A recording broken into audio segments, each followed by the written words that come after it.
आनंदपुर बार secretary आम सका 6टार खबर पाइलु जे अम्लान भाई आज नहांती आम रण में मुझे सांगे वर्षे जोड़ा से बहुत भल आमको बहुत बुझाती बहुत मधुरे एमती कम करूँ आमर जेहेतु आम श्रीस्ता सांगे आटाचमेंट थे से आम बहुत हेल्प भी करती को केस असुविधा हेल्ले भी मत से बहुत साहय करती मो सेक्रेटरी है भी से मतलब कहते मधुरे कि बाहर उन्नति हे से देखू से नहांती मत बहुत दुख लगे आम सका 6टारू आसी अपेक्षा कर डेड बॉडी को शेष दर्शन करने मु भाभी पार्नी जे सी आम ग्रहण में नहांती आउ जेते दिन पर्यंत मु अच्छी से निहाती मो हृदय रे आशा करूँ जहाँ भी इच्छा अच्छी मु सेक्रेटरी थिला भितर सब पूरण करने वकिल मानक मध्य ये जो शोकसाया खेलु ये निश्चित भाव में ये गोटे अविस्मरणीय जिनस आज सेक्रेटरी प्लस सीनियर एवं सबू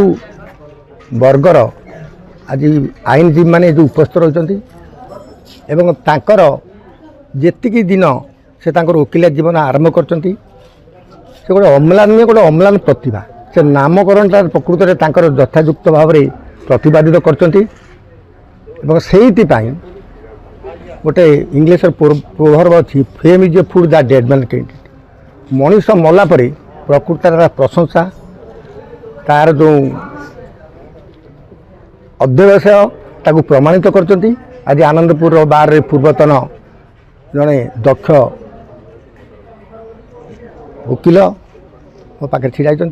एवं सेक्रेटरी भी बाबद कहले तेणु मैं आशा करुँची ये जो दुख समय समस्त तरफ भगवान निकट में आम प्रार्थना करुँ एवं तांको परिवार गोटे धैर्य सामर्थ्य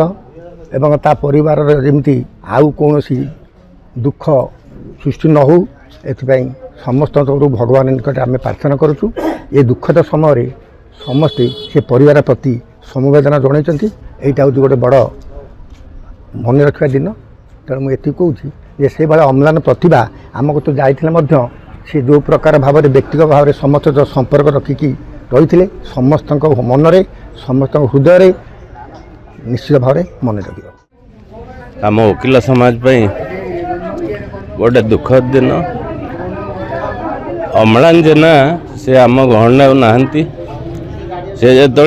प्रथम वकिलाती आरंभ कले मो सहित मो शिरस्तार काम करते से आज नहांती मैं भगवान पाखे प्रार्थना कर अमर आत्मार सदगति हो परिवार को माँ दाणी घंट गोटे रखी था जन्म अच्छी माने मरण अच्छी हेले बेसी दुख लगे जो बयस अतिक्रम कर जाए चली जाए तो दुख लगे नहीं किंतु ये अधा बयस चल जाओ आम के कल्पना कर खबर पाइला आनंदपुर बार सेक्रेटरी एवं वरिष्ठ आईनजीवी समस्त आसी उपस्थित रही मरशर पुष्पमाल्य अर्पण करने सहित अमर आत्मार सदगति आम कामना करें निष्पत्ति नहीं आनंदपुर बार रे एक शोक सभा हम एवं ता सहित कोर्टर कार्य बंद रहा।